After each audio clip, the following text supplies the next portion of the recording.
tardes, estimados participantes. Ya en unos minutos vamos a estar iniciando.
Buenas tardes, estimado público presente.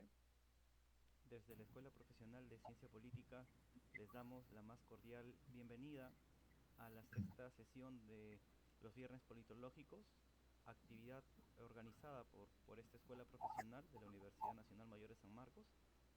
En esta oportunidad contamos con la presencia del doctor Víctor Andrés Ponce Pérez, quien es doctor en filosofía por la Universidad Nacional Mayor de San Marcos, docente también de nuestra escuela profesional, es abogado y magíster en literatura peruana y latinoamericana, así como director del portal de opinión El Montonero, y es autor de la obra Contrarrevolución en los Andes, ensayos sobre el jacobinismo revolucionario y el fracaso de la República en el Perú. El tema que nos reúne en esta tarde es el titulado Las encrucijadas del republicanismo. Doctor Víctor, para darle el pase, tiene usted un tiempo de 40 minutos de exposición y luego pasaremos a una ronda de comentarios de nuestros dos comentaristas, estudiantes también de nuestra escuela profesional, y finalizando esta sesión se realizarán una ronda de preguntas de parte del público. Así que sin más preámbulo, le doy el pase para que pueda iniciar con su disertación. Gracias por la invitación. Se me escucha bien, ¿no? ¿No? Sí. Sí. Gracias por la invitación. Gracias al doctor Palomino, a Richard Cuadros por esta iniciativa. A mí se me ha planteado reflexionar sobre las encrucijadas del republicanismo, ¿no? Entonces, yo quisiera empezar planteando una pregunta para que al final de la breve reflexión que desarrollemos podamos intentar absolver esta pregunta, ¿no? Yo quisiera empezar planteando la pregunta si modelos políticos como, por ejemplo, la República Popular China, la República Islámica de Irán, o en el pasado lo que se llamaba la Unión de Repúblicas Socialistas Soviéticas, pueden ser consideradas repúblicas. Finalmente, se autodenominan repúblicas. Pero la pregunta que debe hacerse un científico político o cualquier persona que quiera desarrollar estas artes es si estos modelos políticos coinciden y forman parte de la gran tradición republicana. Entonces, yo empiezo mi reflexión señalando si debemos preguntarnos o no si la República Popular China, la Unión de Repúblicas Socialistas Soviéticas del pasado, la República Islámica de Irán o la República Popular Democrática de Corea del Norte deben ser consideradas repúblicas o parte de la tradición republicana. Es una pregunta, digamos, con la que empiezo y paso a desarrollar. Miren, si uno mira el aporte de autores como Platón, Aristóteles, ¿no? Y Polibio, ¿no? Por mencionar, digamos, tres grandes autores sobre el republicanismo antiguo. Todos ellos, ¿no? Ustedes saben, Platón, Aristóteles son griegos, Polibio es el filósofo político latino que reflexiona sobre la República en Roma, ¿no?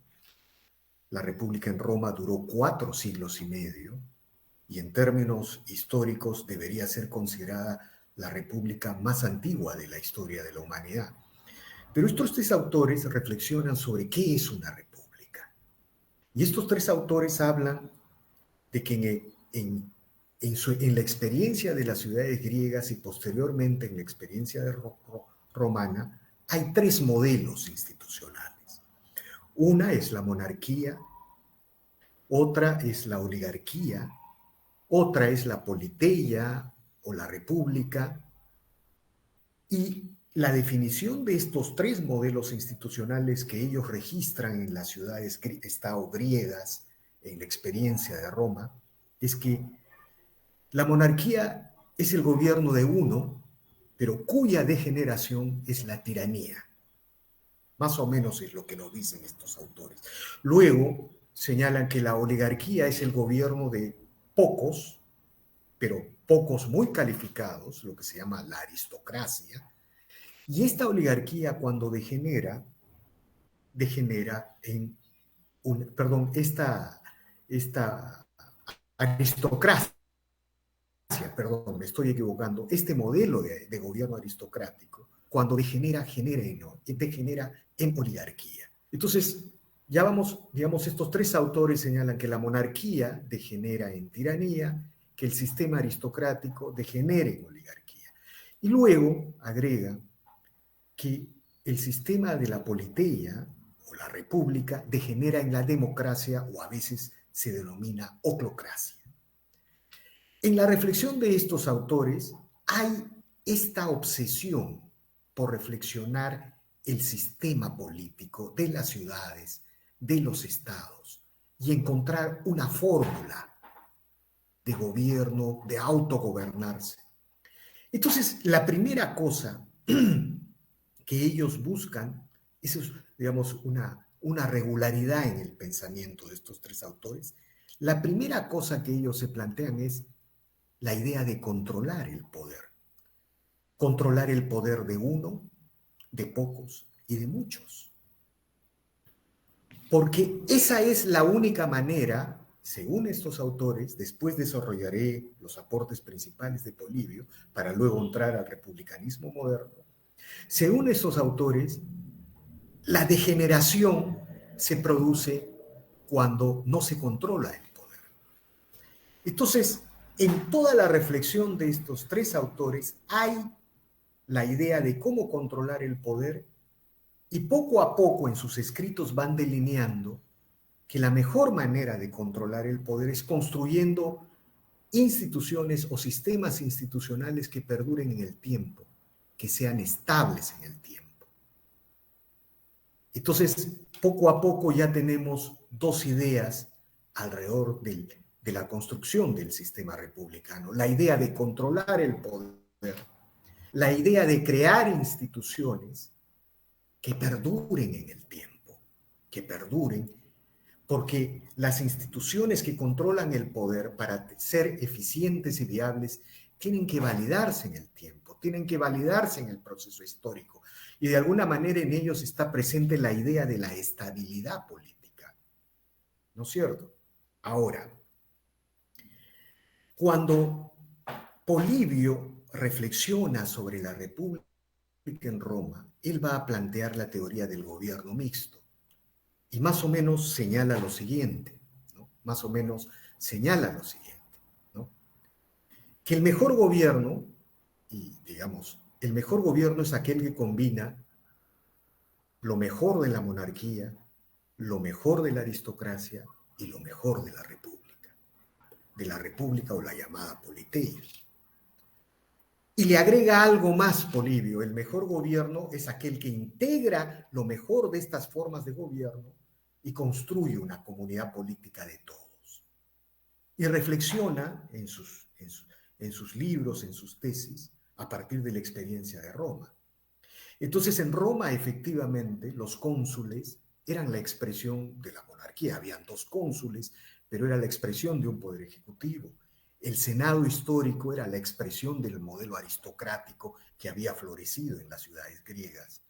Y los tribunos y el veto que tenían los tribunos en base a los plebiscitos para vetar leyes era la expresión del gobierno de la república, de la politeia o del gobierno de muchos. Entonces, si uno mira la reflexión histórica de estos tres autores, que son la base, a mi entender, del gran republicanismo antiguo, y por otro lado uno mira la experiencia romana, ¿no es cierto? 4 siglos y medio antes de que Julio César se atreva a cruzar el Rubicón y a aplastar las instituciones que habían perdurado 4 siglos y medio, uno puede llegar a la conclusión de que un sistema republicano en la antigüedad se forjó con la voluntad de controlar el poder de uno, de pocos y de muchos. Que para controlar el poder de uno, de pocos y de muchos, se tenían que construir instituciones que tuvieran estabilidad en el tiempo. Y para que eso sucediera, el sistema republicano tenía que incorporar a la mayoría de una comunidad política. El gran problema y la gran amenaza que ven Platón, Aristóteles y Polibio, el gran enemigo de la República desde ese entonces es la muchedumbre, la mayoría. Lo que posteriormente de Tocqueville, otro gran autor moderno, va a llamar la dictadura de las mayorías. En los sistemas republicanos, al promoverse la representación de toda la comunidad política, puede surgir, digamos, siempre van a existir ciertas desigualdades. La idea de igualar a todos en esas desigualdades es una idea utópica que en el siglo XX nos ha costado alrededor de 160 millones de muertos. La Segunda Guerra Mundial nos costó 60 millones de muertos. O sea, la idea de igualar una sociedad produce realmente muerte, cadáveres en términos industriales. En el sistema republicano antiguo no había esa idea, se aceptaban las diferencias en tradiciones, se aceptaba que la sociedad era desigual, pero lo que se buscaba era representar esa desigualdad en, en un sistema político, de modo tal que eso pudiera producir lo mejor y poco a poco la construcción de la igualdad se convierte en un proceso de evolución social. Entonces, estos tres autores ven que la emergencia de la mayoría siempre va acompañada de un demagogo. Es más, la primera vez que yo he registrado la palabra de la demagogia o del demagogo es en Política de Aristóteles. Él habla específicamente del demagogo porque detrás de toda mayoría que emerge siempre hay un demagogo. Y efectivamente, si ustedes se ponen a pensar la historia de la humanidad y la historia del fin de las repúblicas está caracterizada por eso. La emergencia de un demagogo. En el caso de Roma, por ejemplo, digamos, Julio César cruzó con su ejército el Rubicón, apoyado por una mayoría, prometiendo, digamos, los máximos niveles de igualdad en Roma y aplastó las instituciones romanas. Y luego devino el Imperio Romano. Más tarde, digamos, otros demagogos que han surgido en la historia, uno es Hitler, por ejemplo. Es un demagogo que promovía, digamos, igualar a toda la sociedad alemana bajo el discurso de una nación unificada y aplastó una república de Weimar y generó la historia conocida que conocemos. Otros demagogos, digamos, no son personas individuales, han surgido demagogias a través de partidos únicos, como el caso de la experiencia bolchevique, tanto en la ex Unión Soviética como en la experiencia comunista china, que efectivamente tomaron el control de sus sociedades, aplastando su historia y sus tradiciones y, digamos, ahogando cualquier intento republicano de controlar el poder. Bien, esto como de primera parte. Como segunda parte, la Revolución Francesa, ¿no?, va a plantear la Revolución Francesa y las teorías modernas de la soberanía popular, digamos, con la Ilustración en general, ¿no es cierto?, con el discurso ilustrado, con Descartes, sobre todo con Rousseau y la teoría de la soberanía popular, se va a agregar al debate republicano la idea de la mayoría. La idea de la mayoría. El debate sobre la mayoría en el tema republicano estará focalizado y centralizado principalmente en la Revolución de los Estados Unidos de 1776. El libro de Tocqueville, Democracia en América, es ilustrativo y paradigmático sobre esto.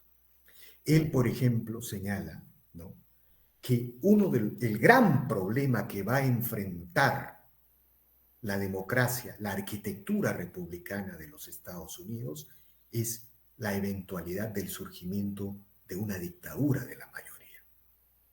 Y cuando los padres fundadores empiezan a discutir la Constitución de Filadelfia y la Declaración de Independencia de las 13 colonias, absolutamente todos ellos estaban conscientes del problema de cómo organizar una democracia en la que se representa a todos y se evita que en una determinada crisis o en una determinada circunstancia surja una mayoría con un demagogo, con unos demagogos que aplasten las instituciones democráticas.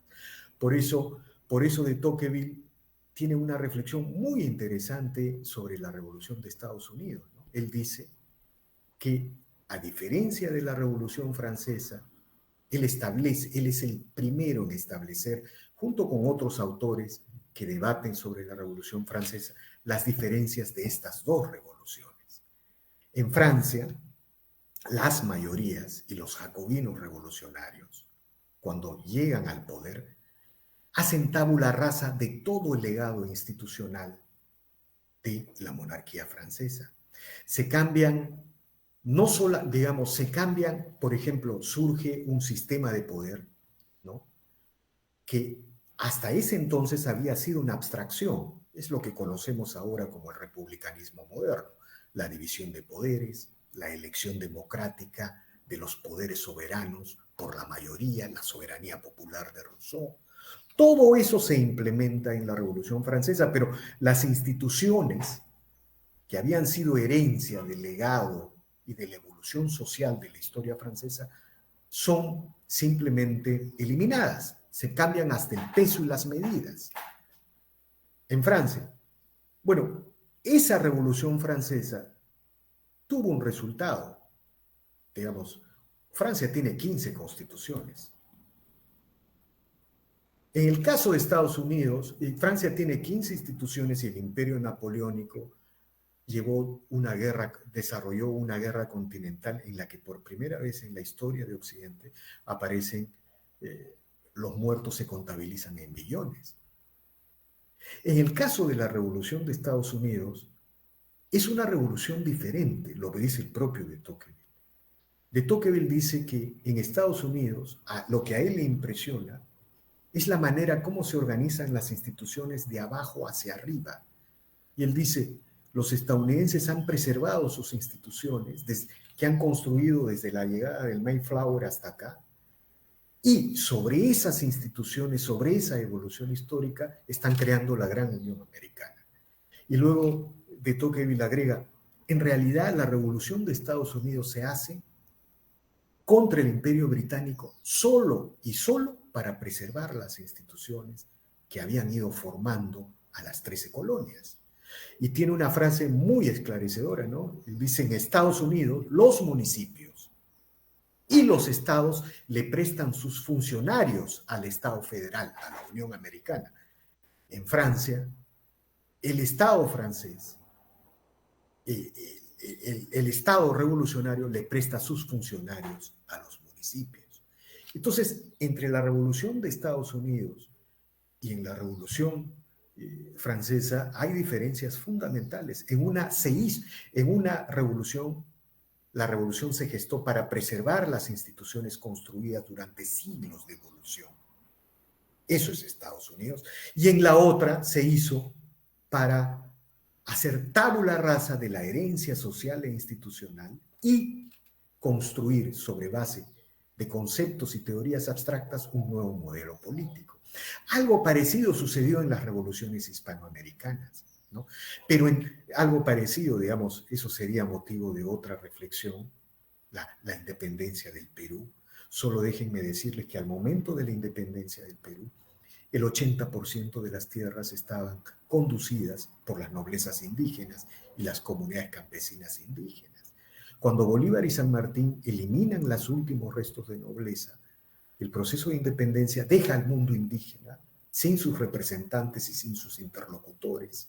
Y lo que se produce luego de la independencia es el mayor proceso de expropiación de tierras de la historia del Perú y probable de América Latina. No lo digo yo, lo dice una historiadora que se llama Alicia del Águila, es una tesis de San Marcos, una investigación prolija, cuyo asesor fue el profesor Antonio Zapata, digamos, incluso presenta cifras y datos, ¿no? Estos son los temas que suceden cuando un proyecto republicano se hace desde el punto de vista abstracto y no conecta con el proceso y la evolución social e histórica, ¿no?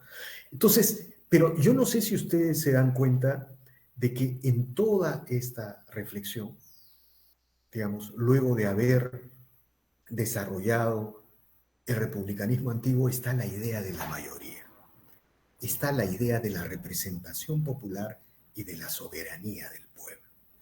En Estados Unidos, por ejemplo, digamos, se creó el sistema indirecto para evitar y controlar la eventualidad de una dictadura de las mayorías.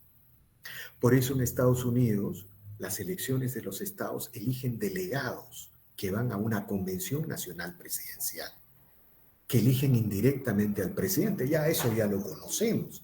Pero esa construcción institucional estuvo en la reflexión de los padres fundadores por el temor a la dictadura de las mayorías, que es el temor que todos los pensadores clásicos, Platón, Aristóteles, Polibio, Maquiavelo, James Harrington en Inglaterra, todos los pensadores clásicos sobre el republicanismo siempre han tenido presente.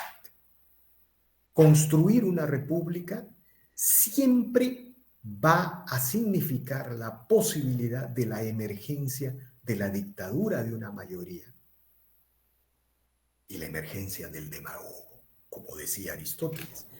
Entonces, la experiencia de Estados Unidos se salva de la dictadura de la mayoría y por eso, de alguna manera, empieza a ser una de las repúblicas más longevas de la historia humana, déjeme explicarle luego el tema del Reino Unido, junto a la experiencia de la Revolución Inglesa y la República Romana de la Antigüedad, ¿no es cierto? Porque ellos, los padres fundadores, en su sistema de construcción institucional, en todo momento buscaron controlar la emergencia de la dictadura y las mayorías que conlleva todo proyecto republicano en su seno desde el momento en que se incorpora el concepto de la soberanía popular, ¿no? Por eso Estados Unidos solo tiene una constitución, ¿no? Ahora, permítame hacer una disgregación, ¿no? Pero esto me lleva a otro tema, ¿no? Cuando hablamos de republicanismo, siempre creemos que el concepto republicano, ¿no? El concepto republicano se reduce a una visión antimonárquica. Por ejemplo, hubo un gran debate entre Edmund Burke y Thomas Paine, dos autores anglosajones, sobre la Revolución Francesa, en la que Thomas Paine defiende la Revolución Francesa de principio a fin y señala que la identidad del proyecto republicano es antimonárquico. Sin embargo, en el Reino Unido, en 1686, se produjo la gloriosa Revolución Inglesa. En esa revolución se sacó a un rey católico para poner a un rey protestante con un solo objetivo: preservar las instituciones, las prácticas sociales, la historia y las tradiciones de los ingleses desde la Carta Magna del siglo XIII. Es decir, ellos cambian un rey católico, ponen un rey protestante con el objeto de preservar las instituciones. Y en el caso de los ingleses, el proceso, digamos, la construcción de una monarquía constitucional, a mi entender, debería ser parte de la concepción y de las tradiciones republicanas. Porque, y eso está emparentado y vinculado directamente con el republicanismo antiguo, donde la idea, en el republicanismo antiguo, bueno, hay diferencias entre Platón y Aristóteles, ¿no? Ambos creían que la monarquía y la aristocracia eran los mejores regímenes. Platón creía que lo mejor era la monarquía. La diferencia entre Platón y Aristóteles es que, digamos, en el caso de Platón, él consideraba que las ideas, el concepto, la esencia de la monarquía, que primero surgía en el mundo de las ideas, se degeneraba en el proceso de construcción social y en la evolución concreta de las sociedades, ¿no? Siempre él tenía esa percepción de que primero estaba la esencia, la idea como lo mejor y luego el proceso social inevitablemente llevaba a la degeneración. Aristóteles tenía una concepción diferente. Él creía que la monarquía, la aristocracia o la república o la politeia eran proyectos viables siempre y cuando consiguieran el bien común de la sociedad. Él incorpora el concepto del bien común, ¿no? Que va a ser reformulado por la Ilustración con el concepto de la soberanía popular, ¿no es cierto? Entonces, resumiendo,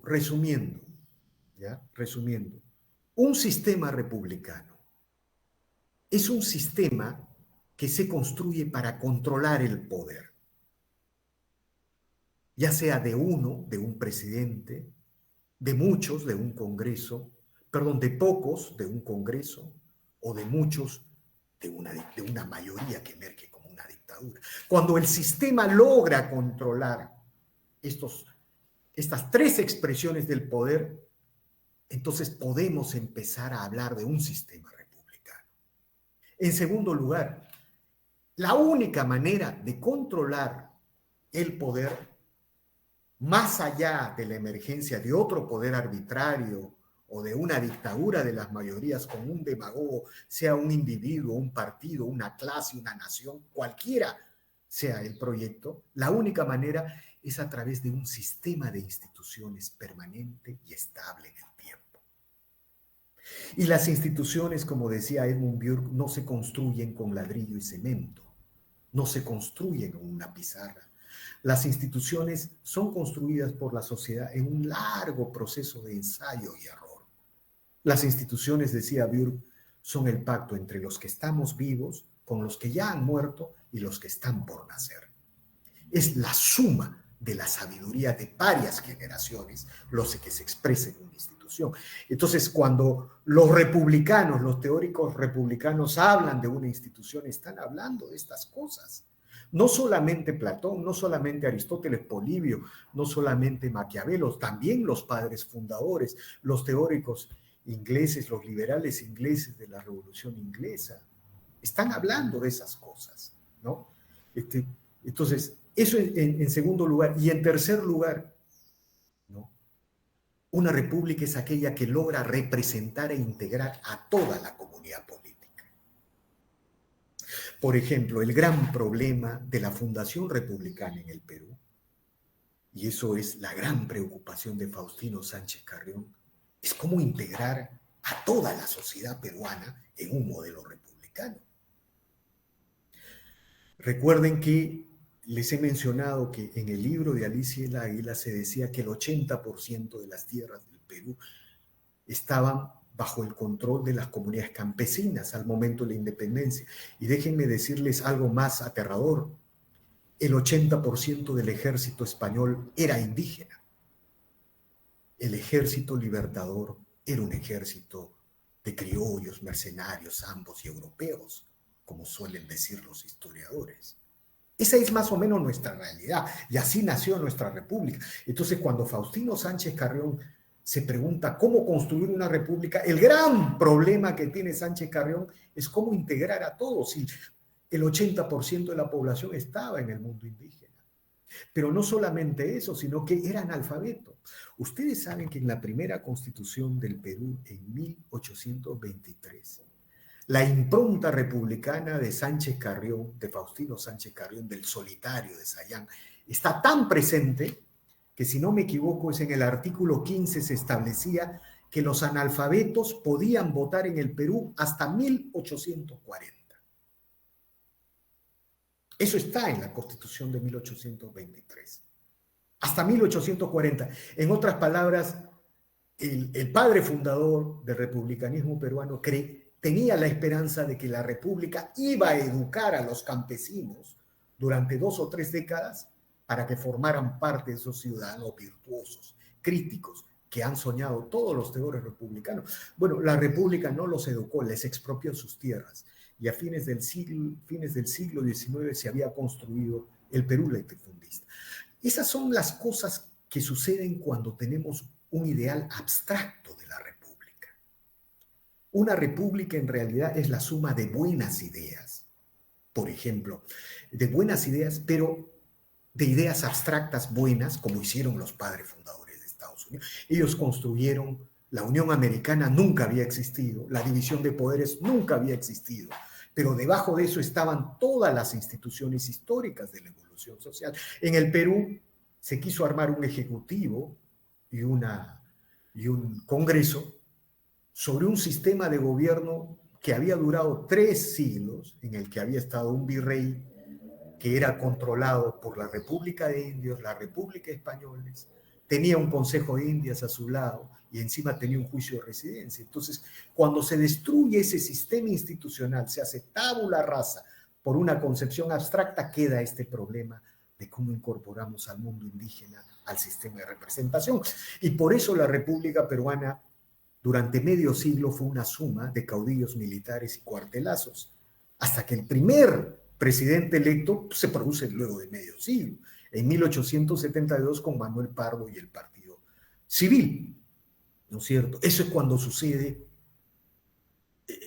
la idea de cuando nos planteamos construir una república estrictamente desde los conceptos abstractos. Miren, aquí algunos datos que pueden servir para ilustrarnos sobre la estabilidad, las instituciones, la relación de los proyectos republicanos con la historia y la evolución social de las instituciones. Miren, la República Federal de Venezuela es la primera república en Hispanoamérica, creo que en 1810, 1811. ¿Saben ustedes cuántas constituciones tiene Venezuela? 25. Bolivia, otra república importante en Hispanoamérica, tiene 19 constituciones. Perú tiene 12 constituciones, entre Chile y Colombia tienen entre 8 y 10 constituciones. Y en el caso de España, que es otra tradición muy cercana a nosotros, tienen 8 constituciones, si no me equivoco, si no estoy cometiendo un error de imprecisión histórica. Pero menciono estas cifras para relacionarlas con la Constitución de Estados Unidos, una. La del Reino Unido, ninguna. ¿No es cierto? Ninguna. Ahora bien, ya se me va a agotar el tiempo, ¿no? Tal como ha sido establecido. Yo empecé esta disertación preguntándonos si la República Popular China, la República Islámica de Irán, la República Democrática Popular de Corea, o el modelo de la ex Unión de Repúblicas Socialistas Soviéticas podían ser consideradas repúblicas en este marco teórico, o en esta reflexión histórica, o en esta reflexión institucional, o como ustedes quieran llamarlas. Lo que pasa es que el concepto de república ha sido vaciado de contenido. Se ha convertido en un cajón desastre, donde todo puede entrar y todo puede caber. Entonces, la ciencia política y el discurso político aquí en nuestro país necesita recuperar este debate. Cuando alguien por ahí, por ejemplo, esto ya un poco entrando a los temas concretos, porque el tiempo se me acaba, cuando alguien por ahí dice, pero las encuestas dicen que el 1000% de los encuestados va en este sentido, no importa lo que diga la Constitución, no importa lo que diga la institución o la tradición republicana, en ese momento está surgiendo, en el siglo XXI, una dictadura de la mayoría, con nuevos demagogos postmodernos que amenazan la construcción republicana, que provocan los mismos temores que alguna vez tuvieron estos autores clásicos sobre los cuales he hecho una revisión muy sucinta, muy acelerada, ¿no? Entonces, este es un debate de enorme actualidad, porque saben que, estimados asistentes, autoridades, profesores, yo muy honrado de estar aquí, saben que Este debate es fundamental para el futuro de la libertad y la democracia, porque yo les voy a decir algo que va a ser muy provocador.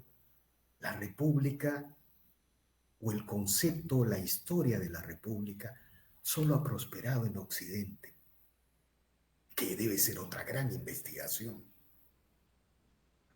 El sistema institucional para controlar el poder, por alguna razón, por algunas particularidades históricas, solo ha prosperado en la área occidental, es decir, en el mundo occidental del Atlántico Norte y en las sociedades hispanoamericanas, por la influencia. Digamos, en las sociedades hispanoamericanas tenemos repúblicas imperfectas, pero sí en las sociedades hispanoamericanas estamos peleando por construir sistemas para controlar el poder. Libertad de prensa, derechos humanos, división de poderes, partidos. En todo momento estamos discutiendo cómo controlar el poder. Eso no sucede en Arabia Saudita, disculpen, no sucede en China, por más que sea la emergencia de una nueva potencia tecnológica, ¿no? Entonces, estamos en Hispanoamérica discutiendo cómo controlar el poder. Por eso esta discusión tiene una enorme importancia, ¿no? Yo espero que, digamos, se me acabó el tiempo. Acá me dicen que podría ampliar, bueno, pero que podría ampliar en unos minutos más. Pero, digamos, y la única manera, aunque parezca mentira, los grandes debates contemporáneos, las grandes encrucijadas contemporáneas, hay que hacerlas anclándose en el presente, es verdad, pero recuperando la memoria, el pasado. El pasado. ¿Saben qué? Cuando una sociedad respeta el pasado, respeta a sus senadores, ya sea en la academia, ya sea en la política, ya sea en la ciencia y la tecnología, son las sociedades que, digamos, se estabilizan, prosperan, ¿no? Entonces, aunque parezca mentira, las grandes respuestas a las encrucijadas republicanas, claro que van a estar en el debate de Kelsen con Smith, ¿no? Probablemente, ¿no? Van a estar en esos debates, pero las vamos a encontrar, las respuestas vamos a encontrar, aunque les parezca mentira, en una mirada a los clásicos y a las grandes experiencias históricas, porque de esta parte del mundo, porque miren, podemos decir lo que querramos de Occidente. Claro que han habido guerras de religiones, claro que el nazismo, el bolchevismo nació aquí, claro que sí, pero en Occidente se han construido los mayores espacios de libertad de la humanidad. Y eso tenemos que preservar. Y aunque les parezca mentira, el republicanismo, el verdadero rebate republicano, es un aspecto fundamental de lo que tenemos que preservar. Bueno, yo me quedaría ahí, yo les agradezco mucho por la atención, ¿no? Gracias a las autoridades, a los profesores que han tenido la gentileza de escucharme, yo muy honrado por todo esto. Muchas gracias. Muchas gracias, estimado profesor Víctor. También en la sala se encuentra en estos momentos el doctor José Palomino, director de la Escuela Profesional de Ciencia Política y también decano electo de nuestra facultad. De repente, si el doctor Palomino me puede ahorita escuchar para de repente dar unas palabras antes de pasar a nuestros comentaristas. Doctor Palomino, ¿me escucha? Con mucho gusto. Sí, he estado como cibernauta también escuchando la magistral exposición de nuestro querido colega Víctor Andrés Ponce y por supuesto también están ahí los colegas que van a hacer la postilla correspondiente. Creo que ha sido una conferencia virtual magnífica, de viva actualidad, la red pública, más aún ahora que estamos pensando ya en los homenajes que le estamos haciendo a José Faustino Sánchez Carrión, ¿no? Ahí creo que influye sobremanera todo lo que ha dicho nuestro querido colega. Ha hecho un pasado y yo creo que siempre para poder entender el presente hay que conocer el pasado, especialmente el derecho romano. No en balde el derecho romano formó cátedras con, por ejemplo, derecho romano viejo, cátedra de derecho romano, cátedra de víspera, cátedra de leyes, y eso influyó sobremanera con el idioma latín hasta el siglo XIX, que era precisamente lo que enseñaba la escolástica y la patrística. Yo creo que ahora es menester decirlo ya de una vez, invitar a Víctor Andrés Ponce ya, pero en vivo y en directo. Ahora lo hemos hecho así simplemente porque estos viernes politológicos en realidad se hacen en vivo y en directo, pero ha habido algunos eventos, especialmente de cambio de decano, en donde se ha llevado adelante hoy en la mañana, por ejemplo, ¿no? El balance, el ajuste de cuentas del decano Tobito Toro, pero Víctor Andrés, no lo dudes, las puertas están abiertas para los viernes politológicos y que, por supuesto, también de aquí en adelante vamos a tener mayor incidencia académica a fin de poder contrastar y recepcionar el mensaje de tu formación rica, proteica, humanista y que visualiza bien el mundo político y lo contrasta con el mundo jurídico, sin obviar el mundo social, ahora más que nunca, para las nuevas generaciones de politólogos sanmarquinos aquí presentes, que también, al igual que mis colegas, te han escuchado. Muchísimas gracias, Víctor, no lo dudes, están las puertas abiertas para seguir dialogando académicamente y de manera alturada, como lo has hecho tú esta tarde, en perfecta sintonía. Muchas gracias. Muchas gracias, señor decano. Gracias, muchas gracias. Agradecemos al doctor José Palomino, director de nuestra escuela y decano electo de la Facultad de Derecho y Ciencia Política, por estas palabras a la ponencia del profesor Víctor Ponce. Y ahora, continuando con el programa de esta sesión, vamos a dar pase al primer comentarista, Manuel Alejandro Núñez Vilcabana. Manuel es estudiante de séptimo semestre de la Escuela Profesional de Ciencia Política de nuestra Casa de Estudios de San Marcos. Es miembro del taller de Pensamiento e Ideología Política Logos y también miembro del taller Alberto Ulloa Sotomayor Taus. Adelante, Manuel. Tienes un tiempo de 10 o 15 minutos como máximo para dar unos comentarios a la ponencia del profesor. Adelante. Bien, muchas gracias. Buenas tardes, en primer lugar, y muchas gracias por la invitación. Muchas gracias al ponente Víctor Ponce, el doctor. Y bueno, creo que ha sido bastante revelador la ponencia que ha brindado el doctor presente. Y dado que ya se ha hablado mucho de la historia a nivel internacional, un poco de la historia nacional, yo quiero llevarnos al presente, ¿no? Actualmente la República del Perú puede llamarse república. Creo que un poco manejando un poquito su pregunta que usted presentó al inicio, sin irnos tan lejos, sin ir a analizar culturas tan antiguas como son la China, como son la norcoreana, o como lo fue en su momento la propia Unión Soviética, vamos un poquito más cerca, ¿no? Al Perú. Realmente en el Perú existe república, existió en algún momento la república en el Perú, se hizo el intento republicano acá en nuestra nación. Esa pregunta yo la voy a dejar para que tal vez distintos colegas acá presentes puedan responderse. Pero lo que yo voy a hablar ahorita es en la actualidad. ¿Qué daña actualmente la República? ¿Qué daña actualmente al Perú? ¿Cómo vemos ahorita una baja aprobación, casi nula aprobación, ¿no? de la presidencia, que en teoría y que básicamente bajo un marco teórico vivimos nosotros actualmente una república, ¿no? En democracia?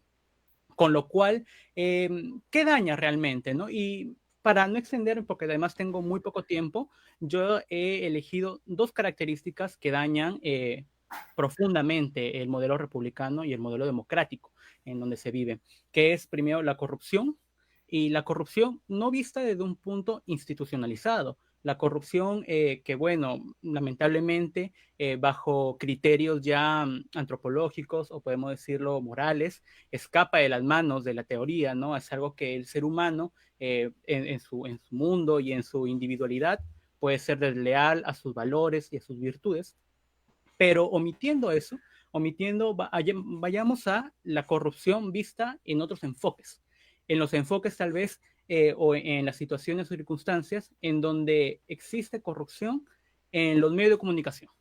en los medios de comunicación, en las instituciones no gubernamentales, en asociaciones que buscan o que lideran una lucha para básicamente la base republicana, que es la ciudadanía, que elige democráticamente, que vota y que cree en su sistema. Entonces, con lo cual vemos que la corrupción daña de una forma o de sobremanera el modelo republicano, ¿no? Si la corrupción misma está institucionalizada, si la corrupción incluso, aparte de las instituciones, se encuentra en centros, en organizaciones en las que se supone que debe escapar la institución, ¿cómo pues entonces se puede plantear un modelo republicano? ¿Cómo pues es que se vive actualmente un modelo republicano, un modelo de democracia? Creo yo que es imposible si es que no separamos una cosa de la otra, ¿no? Si es que al final y al cabo las instituciones que deberían tal vez velar por una buena y objetiva opinión pública, las instituciones que deben velar por los derechos de, no sé, de algunas comunidades nativas, están también confabuladas, están también socavadas, están también manipuladas por pues estos grupos de interés que al final llegan al poder solamente y ven al Estado como un tesoro, como un botín. Entonces, lamentablemente, eso afecta bastante al modelo republicano. Pero por otro lado, también vemos, o también quiero presentar, que es la falta de participación ciudadana.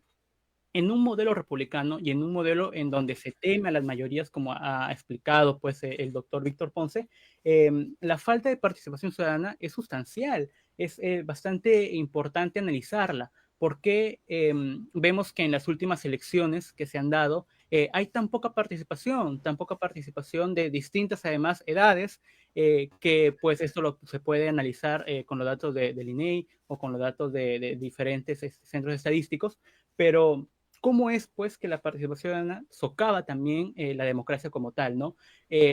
Si bien en la República, el modelo democrático y toda esta idea occidental nos brinda también derechos, pero también nos obliga, también nos da obligaciones como ciudadanos, nos da obligaciones a través de distintos modelos, en el caso particular peruano, que son las elecciones presidenciales o en el Congreso. Esas elecciones nos dan la facultad de poder elegir a alguien, pero también nos da la obligación de enterarnos quién es esa persona, qué es lo que hace, qué es lo que va a hacer. En todo caso, la participación ciudadana es el rol fundamental del ciudadano, es la obligación del ciudadano de enterarse, ¿no? Sin participación ciudadana no hay república. Y lamentablemente estas dos problemáticas, pues, es la que confluyen actualmente en el Perú, al menos desde mi punto de vista, ¿no? El peruano, si bien, o distintas asociaciones o distintas organizaciones ciudadanas pueden tener distintas opiniones frente al gobierno, pero también vemos que no participan cuando se dan estos nuevos procesos democráticos, no está. Y tampoco vayamos al sistema de los partidos, ¿no? Si bien en el sistema de partidos actualmente no hay ningún partido con ideología, a lo mucho será pues Fuerza Popular, pero a lo mucho será ese partido, con lo cual no hay partidos con ideología. La ideología, que es tan importante para mostrar el sendero, el rumbo, lo que se va a hacer dentro si es que se llegara, ¿no? a un puesto en el poder, carecen. Y lo vemos pues en este partido en donde por un lado estaba Hernando de Soto y luego llegó otro personaje que es totalmente opuesto a él. Entonces, no hay en los partidos actuales y no hay en las futuras elecciones, que van a ser nada más dentro de muy poco, no hay ideología. Y entonces el electorado, las personas que vamos a votar, ¿qué elegimos?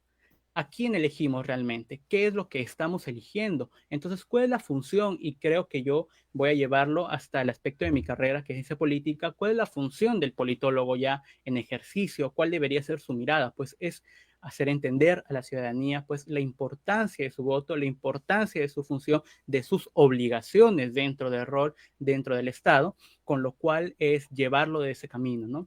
Y prácticamente es ello, es entender de que hay situaciones que si bien en la teoría uno los puede analizar y puede mostrarlos y puede decir, bien, planeemos la república y expliquemos la república en el Estado peruano, pues bien, también como ciudadanía se tienen roles, se tienen funciones y que además debe cubrirse de esa manera.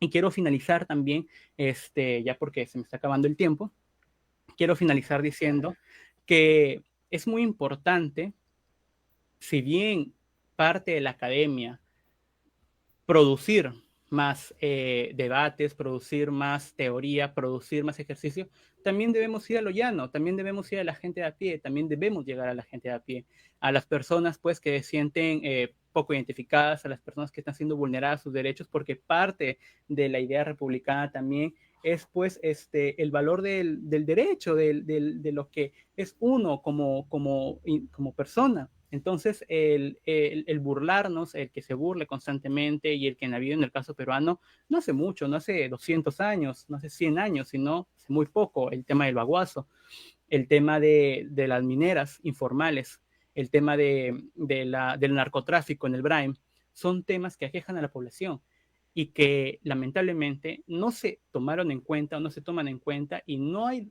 bastante o no hay una sustancial relevancia dentro de las personas, con lo cual pues es importante también analizar ello, ¿no? El rol de la ciudadanía también es importante dentro de esta visión y además si es que nosotros queremos o si es que se quiere plantear esta idea o esa problemática de que en algún punto sean las mayorías las que terminen socavando la república, pues vemos que en la actualidad en el Perú la mayoría en realidad no está organizada, no se encuentra en un punto de partida siquiera ideal para tomar suficiente relevancia, con lo cual es eso, la labor del politólogo actual debería ser enfocado en eso y debería también pues verse y luchar por el manejo o por un desarrollo inclusivo, un desarrollo en donde las comunidades se vean realmente representadas y prácticamente es ello, ¿no? Y bueno, muy agradecido con la invitación para dar este pequeño mensaje,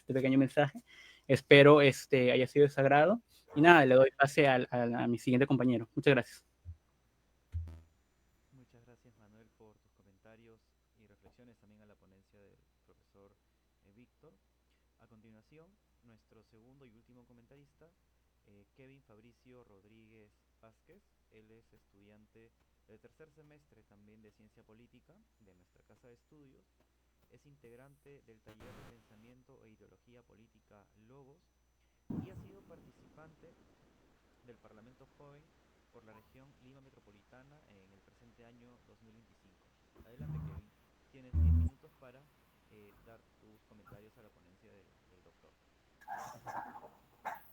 Muchas gracias también a la invitación del taller por haberme dado generosamente este espacio, ¿no?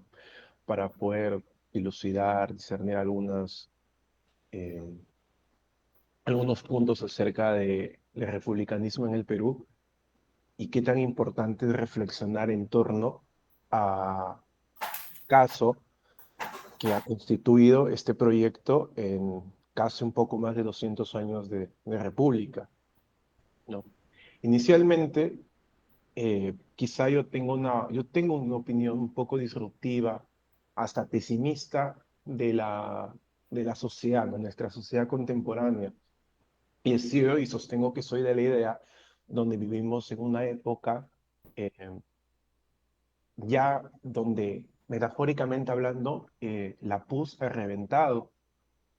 Es una decadencia en donde las creencias, los valores, la ideología inclusive, estos ideales se han convertido en algo que los humanos se han desprendido totalmente, ¿no? Digamos, que es propio inclusive de su conciencia y se han desprendido totalmente de ellos, ¿no? Parecemos eh, robots burócratas, por decirlo de esa manera, dentro de este sistema impuesto.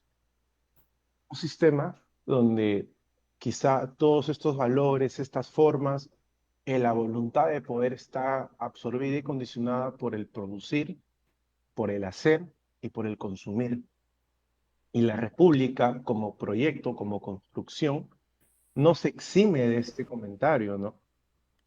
Yo lo llamo a esta forma, ¿no? Es una forma en la cual la política, el humano, el quehacer político, la comunidad, el Commonwealth, como se dice en inglés, está impuesto por los valores de la mercancía y el dinero. Y esto inicialmente lo trae Europa moderna, ¿no? Y qué paradójico que Europa moderna también sea la madre o la matriz de donde sale o nace el proyecto republicano, hace más o menos siglo XVI, XVII aproximadamente. Primero, a través de esta revolución capitalista, completamente liberal, ¿no? Que inicia a partir de ahí, de Europa moderna, mediados del Renacimiento, para luego transformarse paradójicamente en la solución que el socialismo nos quiso traer ya, las contradicciones del capitalismo en el siglo XX. Pero el socialismo, a pesar de que se postula como una ideología, un proyecto que iba a conducirnos hacia una democracia, una prosperidad, terminó cayendo en el mismo juego que el liberalismo capitalista nos condujo desde la Edad Moderna, ¿no? Justamente la Unión de Repúblicas Socialistas Soviéticas, después de la Segunda Guerra Mundial, ingresa a esta carrera con Estados Unidos por la mayor producción, por la carrera espacial, por la técnica, ¿no? Quizá los dos grandes impactos que tuvo la Edad Moderna en la humanidad ha sido de convertir al ser humano, perdón, al entorno a una morada digna del hombre, a convertirlo en una técnica, y el fracaso del socialismo fue tratar de construir una sociedad más justa, equitativa, igualitaria, pero no lo consiguió, ¿no? Aspiró a una democracia, ¿no? Del proletariado, que próximamente, claro, se terminaría de constituir como comunismo. Sin embargo, eso fracasó, ¿no? Y terminó igual, consolidándose una expansión científica o tecnológica que entrampa, pues, ¿no? Una serie de contradicciones y sobre todo un desprendimiento de nuestros límites como seres humanos. Y como dije, la República no se exime de esto. Alfonso Quirós escribe un libro hace ya un poco más de 10 años, un libro bastante conocido, que es Historia de la Corrupción en el Perú. Un libro que yo siempre digo que es un libro que muchos jóvenes deberían leer para dejar de creer que la corrupción nace desde los años 90, porque realmente lo único que sucedió fue que a partir del nuevo milenio la corrupción simplemente se visibilizó aún más, ¿no? Por medio de estas políticas de transparencia que existan, cuando la corrupción realmente existe desde hace mucho tiempo. Es parte de esta actividad depredadora que tiene el ser humano, ¿no? Los chimpancés inclusive tenían estas, claro, no existía la corrupción como tal, pero tenían estas formas de depredarse unos a otros, siendo los chimpancés que comparten mucha genética y ADN con nosotros los humanos. Bueno, en el capítulo 2 de este libro de Alfonso Quirós, él cita, voy a leer ciertos fragmentos chiquitos, ojalá que el tiempo me dé, pero que explican cómo el fracaso del proyecto republicano en el Perú está constituido por lo que dije hace un momento, este juego crematístico, este juego que inicia en la Europa moderna y el por qué nunca estuvo un proyecto patriótico para el cual se construye una cohesión como sociedad, una cohesión patriótica, a pesar de que según el imperio de la ley, ¿no? Según nuestra constitución política, existe jurídicamente esta figura, ¿no? Que se llama el preámbulo constitucional, que nuestras 12 constituciones ha ido evolucionando cada vez más, siendo la constitución del 79 la constitución que más ha albergado un fragmento grande de ese preámbulo, ¿no? Es mucho más simbólica a comparación de la del 93. Bueno, Quirós cita a Flora Tristán en su libro y dice, he dicho después de haberlo comprobado que en el Perú la clase alta está profundamente corrompida y que su egoísmo la lleva para satisfacer su afán de lucro, su amor al poder y sus otras pasiones, a las tentativas más antisociales. Eso lo dice en su libro, ¿no? En Peregrinaciones de una Patria.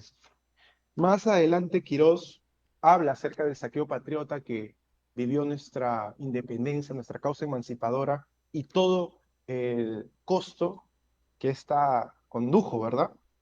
Al no contar con recursos financieros, los líderes, caudillos militares que apoyaron la causa emancipadora hablaron de la expropiación, las corruptelas y el crédito externo e interno en nombre de la causa patriota. En el periodo 1821-1822, el libertador José de San Martín y Bernardo Monteagudo, su ministro de confianza, expropiaron y dilapidaron la élite mercantil y económica de Lima sin conseguir la independencia definitiva del Perú. Eventualmente, la mayor parte de los bienes expropiados se otorgó a oficiales militares que pedían compensación y recompensa por sus hazañas patrióticas. Entre los oficiales de alto rango que recibieron estas recompensas tenemos a Antonio José de Sucre, Bernardo de O'Higgins, José Rufino Echenique, Juan Francisco Reyes, Blas Cerdeña y José María Plaza, entre otros. El saqueo y abuso de bienes privados y públicos por parte de jefes militares continuaron siendo frecuentes y causando problemas diplomáticos recurrentes durante el temprano periodo republicano. Esas prácticas descarrilaron y retrasaron constantemente una urgente reforma comercial y tratados de comercio con el exterior necesarios para reconstruir la economía del país. El Perú le concedió a Ribagüero el más alto rango militar a pesar de no haber participado en la batalla alguna. Durante su presidencia fue acusado de presionar al Congreso para que aprobara una ley que destinara 100.000 pesos de fondos del préstamo externo y valiosas concesiones en las tierras del Estado como compensación personal para sí mismo y para diversos contratistas asociados suyos. Y así, entre otras cosas, Alfonso Quirós menciona en su libro, pues justamente que estas prácticas que se desarrollan tempranamente en nuestra república, pues configuran un afán y un interés externo y ajeno del territorio nacional, que era completamente amplio y vasto, ¿no? ¿Cómo unificamos en una república a todos los integrantes de esa comunidad? En el Perú pues es muy amplio. ¿Cómo vas a unir indígenas, andinos, mejor dicho, criollos, peninsulares, que eran parte de lo que se conocía como el Virreinato del Perú? Era completamente imposible. Era un proyecto que era enajenado porque venía de afuera, era de Occidente, tan igual como el Virreinato y tan igual como el judeocristianismo que se instauró también en el Perú y que hasta ahora de cierta forma está no solo en nuestras leyes, sino en nuestros valores. Hasta el Uber Mendiziano también tiene bastante de judeocristianismo detrás. Ya para finalizar mi comentario, porque no es una ponencia mía, el proyecto republicano o una república, ¿no? También a lo que mi compañero Alejandro ha mencionado, acerca de cómo podemos ahora en el siglo XXI, en la actualidad, construir un mejor futuro, un mejor país, ¿no? Quizá pueda dar una pequeña opinión desde la filosofía política, también yéndome un poco hacia otra dimensión al margen de su objeto de estudio. Porque claro, la ciencia política y en un debate que usualmente las personas tengan acerca de sistemas, regímenes políticos, ideología política, se cae en cierto dogmatismo al querer imperar, oye, ¿cuál es la mejor forma de gobierno? Oye, ¿por qué? ¿Cuál es mejor de tanta diversidad de cosas? Sinceramente, desde mi punto de vista, pienso que se podría mirar hacia una opción más utilitarista o pragmática del uso del Estado y el uso del Estado justamente para cumplir objetivos o finalidades, ¿no? El telos, como se le conocía en el mundo antiguo. Pues este telos, ¿no? Este objetivo que el Estado debería encargarse de cumplir, pues no tendría que estar muy al margen, no tendría que estar, perdón, encasillado en dogmatismos, sino al contrario, abrirse hacia estos propósitos por el cual se le confiere al soberano o se le confiere al representante público para encargarse de la comunidad.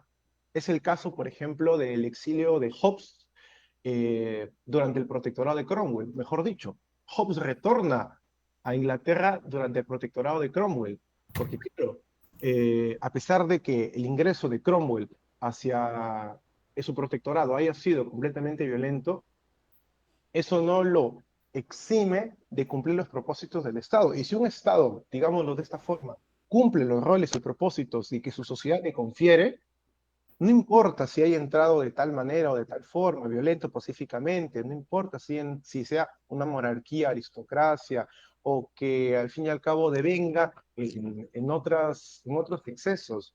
Si cumple los fines y propósitos por los cuales se les ha conferido, es válido preguntarnos, ¿es moralmente correcto justificar el Estado? ¿No? Entonces, yo pienso que a partir de esa pregunta o esa dimensión que rompe un poco con la tradición y el objeto de estudio de la filosofía política, quizá esa pregunta nos podría hacer pensar de manera más utilitaria si el Estado, o en este caso nuestra República, el Perú, ¿no? Palacio de Gobierno, cumple, digamos, con las condiciones que nosotros le hemos conferido al margen del imperio de la ley, ¿no? Entonces son dimensiones que quizá quedarían para la reflexión y para no excederme de tiempo. Muchas gracias. Muchas gracias, Kevin, por tus comentarios, eh, también a la ponencia del profesor Víctor. Y ya para ir finalizando, a continuación, invitamos al público a que pueda realizar preguntas a través de levantar la mano que tienen aquí en la opción del símbolo de la manita en Google Meet para que puedan realizar alguna pregunta en este tiempo que nos queda. Tendremos un espacio para dos o tres preguntas, así que si alguien del público eh, se encuentra, bueno, ahorita con la disponibilidad de prender el micro y realizar una pregunta al profesor, al doctor Víctor Ponce, queda este espacio abierto para ustedes. Mientras el público va formulando sus preguntas, los invitamos también de parte de la escuela a nuestra siguiente sesión de viernes politológico que se va a realizar la próxima semana. Ya se estará publicando en el Facebook de la escuela el ponente y el horario dentro del día viernes próximo. Así que estén atentos a nuestra página para las siguientes ediciones de Viernes Politológicos, así como otras noticias de interés también para los estudiantes de nuestra escuela. Bueno, entonces aquí le dejamos el pase al público para que pueda realizar sus preguntas a la ponencia del doctor, ya que estamos finalizando esta sesión.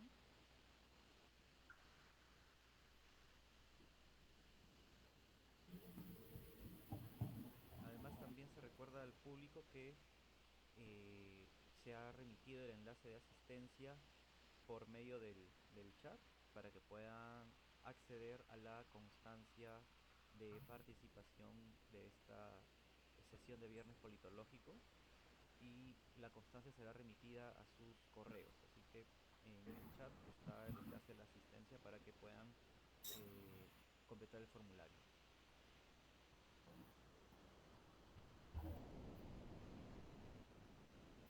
Ahora, bueno, estamos esperando las preguntas del público. Parece que no hay duda alguna, profesor. Todo ha quedado, bueno, claro, justo con su ponencia y los comentarios de los estudiantes. Entonces, debido a que no hay preguntas por parte de nuestro público participante, invitamos a aquellos que tengan la disponibilidad de prender sus cámaras para tomar una foto del recuerdo final de la sesión. Habrá aquellos que puedan encender su cámara para ir cerrando esta sesión de hoy viernes 6 de junio. A ver, ahí se está uniendo, bueno, Kevin que ha dado su comentario, el profesor Víctor, también está Manuel, los que puedan encender su cámara para tomar la foto de recuerdo de la sesión del día de hoy. A ver, un minuto para que puedan... eh, listo, entonces a la cuenta de uno, 2 y 3. Una más. Uno, 2 y 3. Listo, ya se ha tomado la foto de recuerdo de la sesión. De todas maneras, esta sesión de Viernes Politológico se está transmitiendo en directo por nuestra página de Facebook para aquellos que la deseen revisar. eh, Va a quedar colgada en nuestra página de la escuela. Entonces, ya para ir finalizando, de parte de la Escuela Profesional de Ciencia Política, agradecemos la ponencia del profesor Víctor Ponce, docente de nuestra casa de estudios, en esta tarde de hoy, viernes 6 de junio, con su tema titulado Las encrucijadas del republicanismo. Y también agradecemos los comentarios de nuestros estudiantes, que ese es justamente uno de los principales objetivos de Viernes Politológico, poder fomentar la participación tanto de docentes, de estudiantes en este espacio de reflexión en diversos temas de la ciencia política. Entonces, con nosotros será hasta la siguiente semana, la siguiente sesión, que como comento ya va a estar en estos días publicada la publicidad en la página de la escuela. Que tengan todos un muy buen fin de semana. nos estaremos encontrando virtualmente el siguiente viernes. Muchas gracias por su presencia a todos. Muy buenas tardes. Gracias. Hasta luego.